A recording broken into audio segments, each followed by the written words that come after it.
নমস্কার বন্ধুরা, মমতার লাইফস্টাইলে আপনাদের সবাইকে স্বাগত। পুরনো বন্ধুদের পাশে থাকার জন্য ধন্যবাদ এবং নতুন বন্ধুদের স্বাগত জানিয়ে শুরু করছি আজকের ভিডিও। আজ আপনারা সবার প্রথমে দেখতেই পাচ্ছেন এখানে আমি কতগুলো শপিং ব্যাগ নিয়ে বসেছি। আজকে আমি এই শপিং ব্যাগেরই একটা ভিডিও আপনাদের সাথে শেয়ার করব। আমাদের সবার বাড়িতেই এরকম কিন্তু জামা কাপড়ের সাথে এই ব্যাগগুলো আসে। এই ব্যাগগুলো ঠিক প্লাস্টিকের নয়, এগুলো ঠিক কাপড়েরও নয়। এই যে এই পাতলা ধরনের ব্যাগগুলো, এগুলো একটু অন্য ধরনের এই ব্যাগগুলো। যাই হোক, এরকম অনেক ব্যাগ আমাদের ঘরে থাকে, জমা হয়, বেকার এখানে ওখানে আমরা রাখি বা কোনো জায়গায় রাখলেও সেই জায়গাটাও জুড়ে থাকে। তাই ভাবলাম আজকে এই ব্যাগগুলোকে ফেলে না দিয়ে এই দিয়েই একটা সুন্দর অর্গানাইজ তৈরি করি আর সেটাই আপনাদের সাথেও শেয়ার করি। তার জন্য প্রথমে এই যে এরকম যে কাগজের মতন যে ব্যাগগুলো পাওয়া যায়, মানে এখন বেশিরভাগ ফল টলের দোকানে এরকম ধরনের ব্যাগগুলো দেয়, তার সেই রকমই ব্যাগ আমি একখানা এরকম কেটে নিলাম। নিচের দিকটা যে জয়েন্টটা থাকে আর এই ব্যাগগুলো এদিক ওদিক মোড়া থাকে সাইডগুলো দিয়ে খুব ভালো করে এই যে দেখুন কেমন ছিল, এটাকে খুলে নিলাম। নিচেটা কেটে এটাকে বড় করে নিলাম। এবার ওপরের দিকে এই যে হ্যান্ডেলটা, এই হ্যান্ডেলের এখানটাও আমি পুরো সমান করে কেটে নেব। অবশ্যই এটা কিন্তু সমান করে কেটে নিতে হবে, এবড়ো খেবড়ো কাটলে হবে না। যাই হোক, দেখো এটাকে আমি সমান করে কেটে নিয়েছি। কেটে এবারে টান টান করে নিলাম, কেন যেহেতু কুচকে ছিল। তারপরে একটা এরকম ফিতে বসিয়ে 2 ইঞ্চি পর পর আমি এরকমভাবে দাগ দিয়ে দিলাম। 2 ইঞ্চি মানে হচ্ছে 2, 4, 6, 8 এরকমভাবে। তারপরে যে দাগগুলো আমি মেরে দিয়েছিলাম ফিতে লাগিয়ে 2 ইঞ্চি পর পর, সেগুলো আমি স্কেলের সাহায্যে পুরো সমান সমান এরকম লাইন টেনে নিচ্ছি। স্কেলের সাহায্যে সমান সমান করে লাইন টেনে এই জন্যই নিচ্ছি, যখন আমি এগুলোকে কাটবো তখন কিন্তু একদম পিসগুলো সমান হবে, না হলে কিন্তু পিসগুলো এদিক ওদিক কম বেশি হতে পারে। সেই জন্য আমি লাইনটা টেনে নিলাম। এবারে সে লাইন ধরে ধরে দাগ ধরে ধরে আর কি আমি এই টুকরোগুলোকে কেটে নিচ্ছি। দারুণ সুন্দর একটা অর্গানাইজ তৈরি করতে চলেছি বন্ধুরা, আপনারা না দেখলে বুঝবেন না। এটা আমাদের অনেক উপকারে লাগে। আমরা বাইরে থেকে এরকম জিনিস কিন্তু অনেক টাকা খরচা করেই কিনে নিয়ে আসি, কিন্তু সেগুলোই যদি আমাদের ঘরের ফেলে দেয়া জিনিস দিয়ে যদি তৈরি করে নিতে পারি, তাতে আমাদের খরচও বাঁচে আর আমাদের জিনিসটাও উপকারে লাগে, আমাদের প্রয়োজনটাও কিন্তু মিটে যায়। এই যে দেখুন আমি এরকমভাবে 2 ইঞ্চি পর পর এরকমভাবে ফিতের মতন সব কেটে নিয়েছি। অনেকগুলো কালারের, এক কালারের আমার কাছে নেই, তাই আমি যত রকম পেরেছি সব রকম কালারের, নানান রকম কালার আছে এখানে, কেটে নিয়েছি। তারপরে একটা এরকম ব্যাগ নিয়েছি, এটা কাপড়ের দোকান থেকে দেয়া ব্যাগ, দেখতেই পাচ্ছেন। এর দুটো সাইড কিন্তু খুব সুন্দর করে বিট করে মোড়া আছে আর নিচের দিকটাও তো জোড়া, তাই আমি উপরের দিকে যেখানে মুখ হ্যান্ডেল লাগানো সেখানে যে মোটা বিটের মতন রয়েছে সেখান থেকে কেটে বাদ দিয়ে দিলাম। দিয়ে এটাকে একদম সমান করে কেটে নিলাম। আমি আগেই বলেছি এটা কিন্তু সমান করে কেটে নিতে হবে, উল্টো পাল্টা এবড়ো খেবড়ো থাকলে কিন্তু হবে না। এবারে এই ব্যাগটার উপরেও ফিতেটা আমি বসিয়ে দিলাম।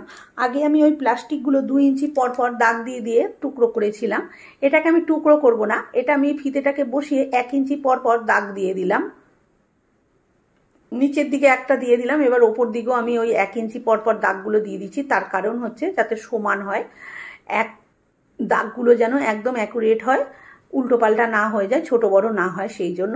এবার ওই দাগে দাগে মিলিয়ে স্কেলটা বসিয়ে আমি পুরো লম্বা দাগটা টেনে নিচ্ছি, কারণ এখানে কিন্তু দাগটা টেনে নিতেই হবে। দাগটা না টেনে কিন্তু যে কাজটা আমি করতে যাচ্ছি সেটা কিন্তু করা যাবে না। সেই জন্য আমি দাগটা টেনে এইভাবে বসিয়ে দিলাম।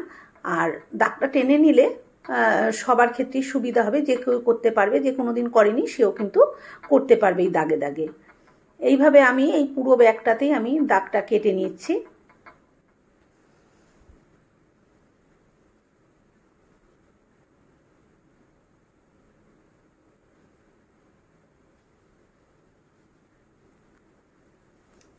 একদম সমান সমান এই পুরো ব্যাগটাতে দাগটা কেটে নিয়েছি।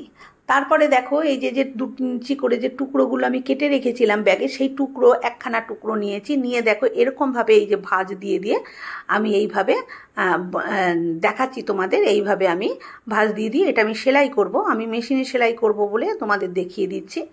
অবশ্যই ভাঁজগুলো কিন্তু নিচের দিকে দেবে, নিচের দিকে দিলে কিন্তু মেশিনে সেলাই করতে সুবিধা হবে। এই যে দেখো এরকমভাবে ভাঁজ দিয়ে ঠিক এর মধ্যিখান দিয়ে আমি যে 1 ইঞ্চির মাথায় দাগটা আছে সেখান দিয়ে সেলাই দেবো। দেখো আমি মেশিনের কাছে চলে এসেছি। আমি যেহেতু মেশিনে করব তাই আমি মেশিনে এসেছি। যাদের কাছে মেশিন নেই বা যারা মেশিন মনে করো চালাতে জানো না, তারা কিন্তু এগুলো হাতে সুতো দিয়েও সেলাই করতে পারো, অনায়াসে সেলাই হয়ে যাবে। আর এগুলো খুবই নরম, দেখতেই পাচ্ছ, সেলাই করতে কোনো কষ্টই হবে না, খুব সহজেই হয়ে যাবে। আমি মেশিনে করব, মেশিনে নিয়ে এলাম। এবার ওই দাগের ওপরে, ঠিক দাগের ওইখানটা, এই যে টুকরোটা নিয়েছি 2 ইঞ্চি, ঠিক সেইটার মধ্যিখানটা আমি লাগিয়ে দেবো। দাগটা ঠিক যেন আমার এই কাপড়ের টুকরোটার মধ্যিখানে থাকে, যেহেতু এটা 2 ইঞ্চি মধ্যিখানে থাকে। এই দেখো এরকম করে আমি ভাঁজ দেব, আর মেশিনটা এইভাবে আমি চালাবো। আর আমি ভাঁজগুলো নিচের দিকেই দিচ্ছি। মেশিনে সেলাই করলে কিন্তু নিচের দিকে ভাঁজটা দিলেই সেলাই করতে সুবিধা হয়। ওপর দিকে যদি ভাঁজটা উল্টোভাবে যদি আমি ভাঁজটা দিই উল্টো দিকে, তাহলে কিন্তু এটা একটু সমস্যা হতে পারে। সেই জন্য ভাঁজটা সবসময় নিচের দিকে দেয়া হবে। আর এইভাবে ক্রমশ মেশিনটাকে এইভাবে টেনে টেনে চালিয়ে নিয়ে যাওয়া হবে। কত সুন্দর দেখতে লাগছে দেখো। আর যদি এটা রং বেরঙি হয় তাহলে তো আর কোনো কথাই নেই, দারুণ সুন্দর লাগবে।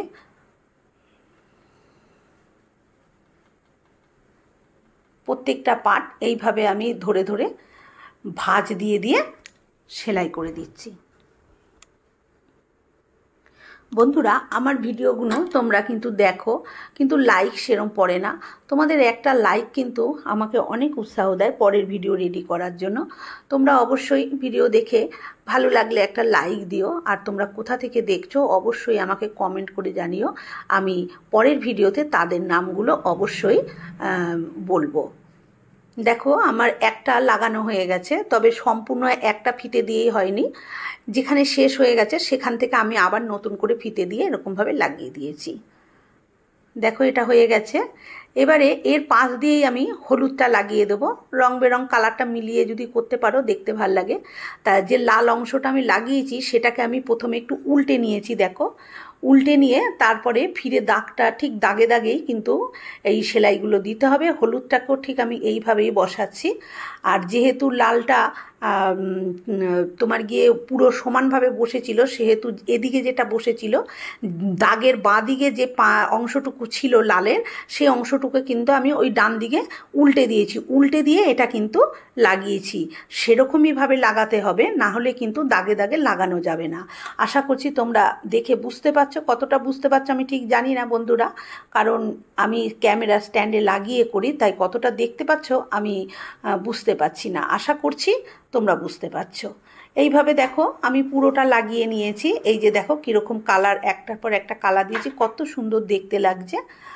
চলো এবার এটা কি কাজে লাগাচ্ছি, যে কোনো কাজেই এটাকে লাগানো যেতে পারে। যে পেছনটা এরকম, আমি পেছন দিকে কোনো কাপড় লাগাইনি। তোমরা চাইলে পেছন দিকেও একখানা কাপড় কিন্তু লাগিয়ে দিতে পারো। যেহেতু এর সাইডে কোনো দিকে খোলা নেই তাই আমি পেছন দিকে কাপড় লাগাইনি। এর তো দুপাশটা নিজে থেকেই মোড়া ছিল, তোমাদের দেখালাম। আর নিচের দিকটা আমি কাটিনি, কিন্তু যেই দিকে হ্যান্ডেল ছিল সেদিকটা আমি কেটেছি, সেদিকটা আমি এরকম একটা বিট লাগিয়ে দিয়েছি। এই ব্যাগেরই টুকরো দিয়ে 2 ইঞ্চি যে টুকরো ছিল তাই দিয়ে একটা বিট লাগিয়ে দিয়েছি। বন্ধুরা, আমার আজকের এই ভিডিওটা যদি ভালো লাগে একটা লাইক দিও, শেয়ার করো। আর আমার চ্যানেলে নতুন বন্ধু হয়ে থাকলে চ্যানেলটি সাবস্ক্রাইব করে নিয়ে আমার পাশে থেকো। দেখো এটা কত সুন্দর দেখতে হয়েছে। এটা আমি বেডরুমে ঘরে পা পোছার জন্য তৈরি করে রাখলাম। আজকের মতন এই পর্যন্ত, আবার হাজির হয়ে যাব।